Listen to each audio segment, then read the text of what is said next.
سلام دوستان عزیز، هیله‌مندیم چې ټول روغ او جوړ اوسئ، صحت و سلامت باشین. موږ او تاسې په تیره ویډیو کې در ویډیوی قبل د لسم ټولګي لومړنی لوست ولوستل. درس اول صنف دهم را با هم کار کردیم. دا چې په دې دعا کې څه شی راغلی و، دعا له هم سره څه توپیر لري، او په همدې ترتیب سره موږ او تاسې په دعا کې څنګه یا څه ډول دعاوی کوو، در دعا چگونه دعا میکنیم، در بخش اشعار زمانی که میایم هم د دعا سره څه توپیر لري، هم با دعا چی تفاوت داشت.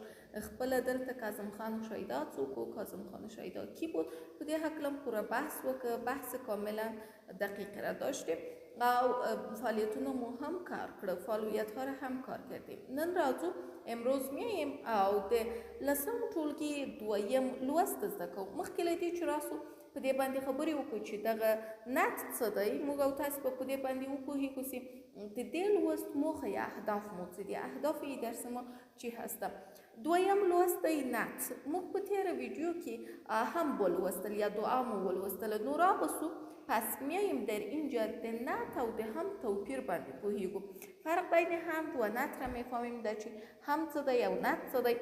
بل دا چې خپل د دې لوست ویل او معنا کول دي، معنا کردن و خواندن درس است، نوی کلمې زده کول دي، کلمات جدید را یاد میگیریم. خوشحال خان خټک پیژندل دي او دغه شعر زده کول دي. شعر را یاد گرفتن هست و خوشحال خان خټک را هم معرفیش یاد بگیریم، بشناسیم که خوشحال خان خټک کی هست. نو کتاب و قلم ولرئ، کتاب قلم رتان را داشته باشین، ویدیو ته په دقت سره په غور سره غوږ ونیسئ، با دقت گوش بگیرین ترڅو دغه لوست زده کړئ تا که درس را یاد بگیریم. که چیرته مو تیر ویدیو یا تیر درس نه زده کړئ نو کولی سئ تیر ویدیو وګورئ. راځو خپل درس پیلو. میایم درس خود را آغاز میکنیم. دویم لوست، درس دوم نعت. څوک که د نعت په لغوي او اصطلاحی معنا پوهیږي میفهمد، که به معنای لغوی و اصطلاحی نعت میفهمد. په نعت که کدام موضوعات راضی می آید، در نعت چه نوع موضوعات می یا کدام موضوعات می. نعت په لغت کې غوره، برتر او نیکی، ستاینی، ستایش ته وایي میگوید. نعت در لغت به سخن نیک و ستایش پسندیده یا سخن و ستایش نیک و پسندیده را گویند یا برتر را گویند.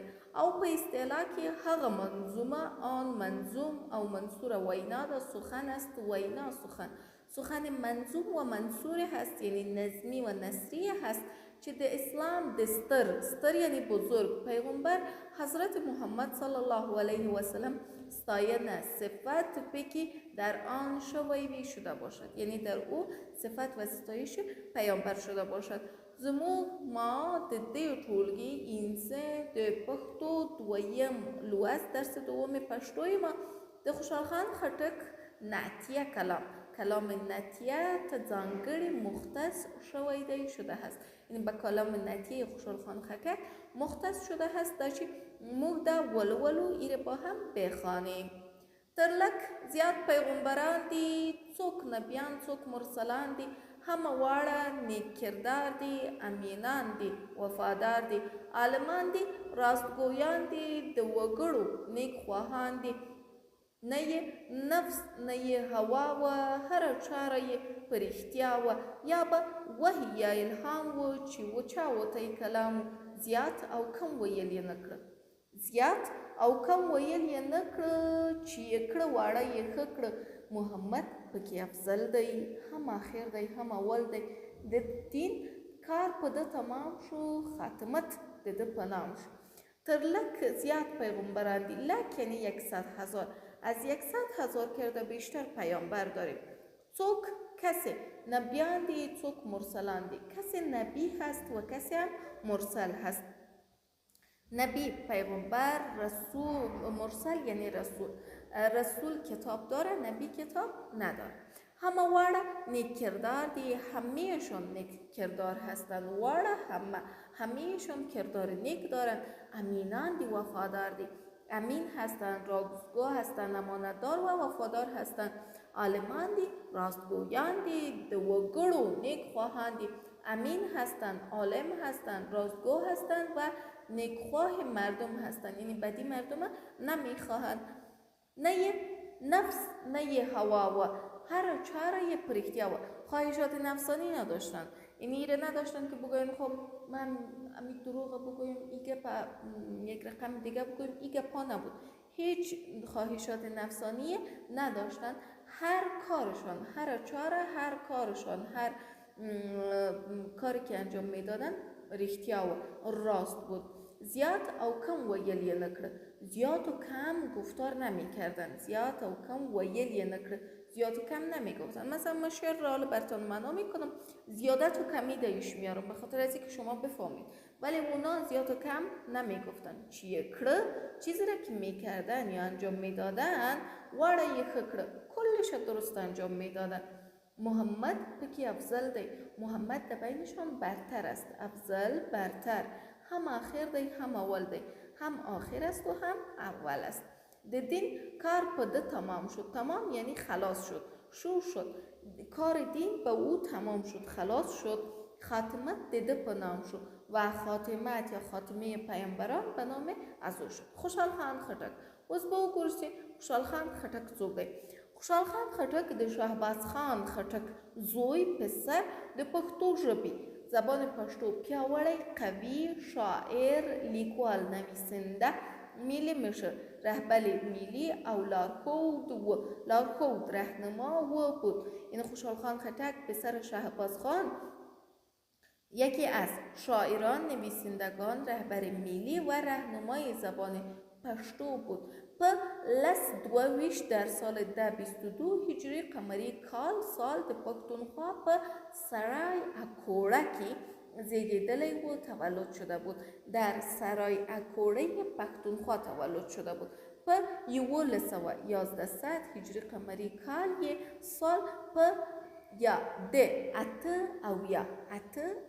78 کلونو سالگی په عمر 78 سالگی لدی نړۍ از این دنیا سترګې چشم پټې کړې بسته کرد. چشمهای خود را بسته کرد یعنی که وفات شد. خوشحال خان خټک یا خوشحال خان په نظم او نثر کې زیات شمیر و تعداد زیاد آثار لیکلي دي، نوشته هست چې د بیلګې په توګه کې به قسم نمونه بیلګې نمونه توګه قسم کې به قسم نمونه د اشعار و کلیات، دستارنامه، طبنامه، فرقنامه، فضلنامه او نورو نمونه اخیستلی شو و نامهای دیگه آثارش گرفته میتونیم. له هغو جملې څخه سواتنامه ده، زنجیرې ده و همداسې نور. د متن لنډیز. خلاصه متن دلتا در اینجا بر شما شعر را آورده به نثر تبدیل کرده. پس این را اگر یاد بگیرین خوبه، چون تشریح را یاد میگیرین، گپ زدن را یاد میگیرین. تر 1,40,000 زره زیات او کم پیغمبران او د خدای استازی و. تر از 124,000 زیات و کم پیامبر و نماینده های خداوند بودند. استازی نماینده. پدوی در اینها چا کسی نبیان و نبی او چا و کسی مرسلان و مرسل مرتبه درلوده. کسی مرتبه رسول را داشت، کسی هم مرتبه نبی را داشت. یعنی به کسی خداوند کتاب داده بود، به کسی صحیفه داده بود، به کسی هم فقط همو پیامبریش داده بود، به کسی معجزات بسیار بزرگی را داده بود، به کسی بسیار معجزات خردترکی را داده بود. پس دوی رښتینی، اینها واقعی او د غوره اخلاق و بیلگی و نمونه های برتر اخلاق برتر بود و نمونه های خوب اخلاق برتر بود.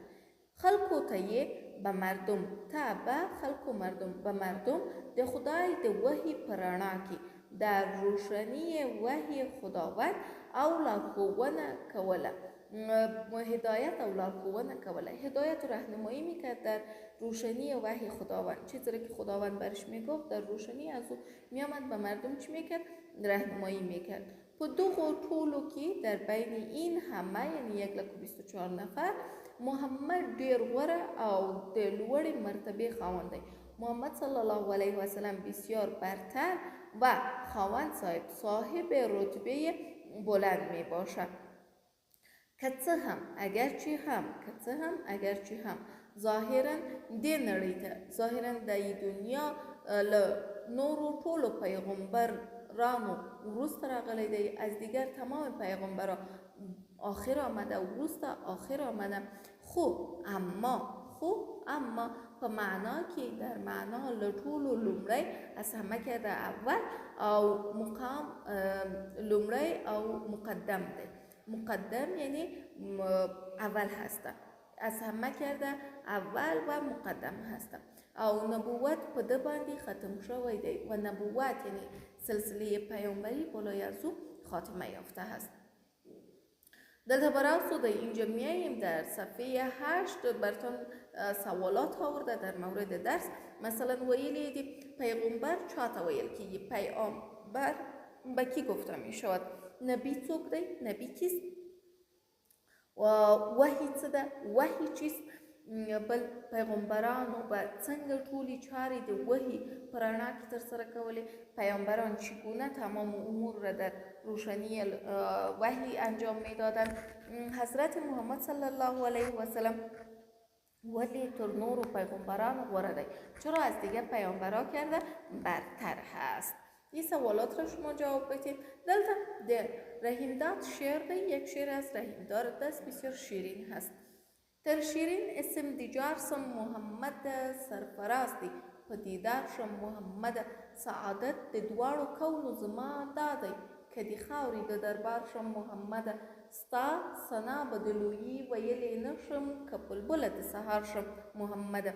تر شیرین اسم دیجار شم محمد، از اسم شیرینت فدا شم محمد، جار شم فدا شم قربان شم. سرفراز دی په دیدار شم محمد، سرفراز سربلند به دیدارت شم محمد. سعادت یعنی خوشبختی دواړو هر دو کونو دنیا، سعادت د دواړو کونو زما دادی، سعادت هر دو دنیای من این هست که دی خاوری د دربار شم محمد. اگر خاک دربارت شم محمد، ستا ثنا به دلویی ویلی نشم. ثنای بزرگی تو را گفته نمیتونم، یعنی ستایش بزرگی تو را گفته نمیتونم، که بلبل د سحر شم محمد، حتی اگر بلبل صبحگاهی هم شوم ای محمد. دا زموږ د تحصیل وستی بود درس ما و شما نه په لغت کې نه در لغت ثنا او ستاینې ته وایي، غوره او نیکې ستاینې ته وایي، او په اصطلاح کې هغه منظومه او منصوره وینا ده چې د پیغمبر ستاینه راوړي او هم د الله ستاینه راوړي.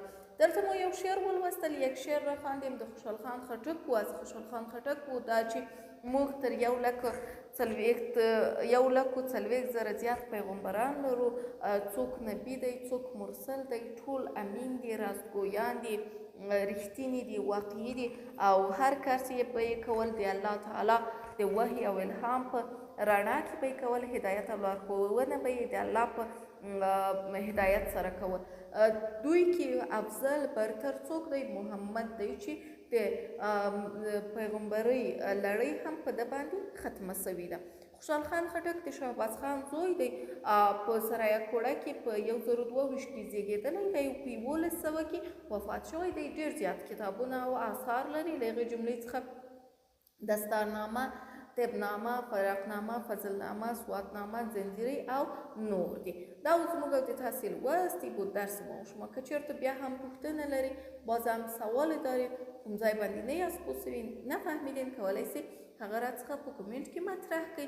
ویډیو له ملګرو سره شریکه کړئ، ویډیو را با دوستایتان شریک بسازین او خپل نور معلومات و معلومات دیگه تان هم همراه ما در کومنت شریک بسازید. تر بیا ښه وخت او ښې چارې.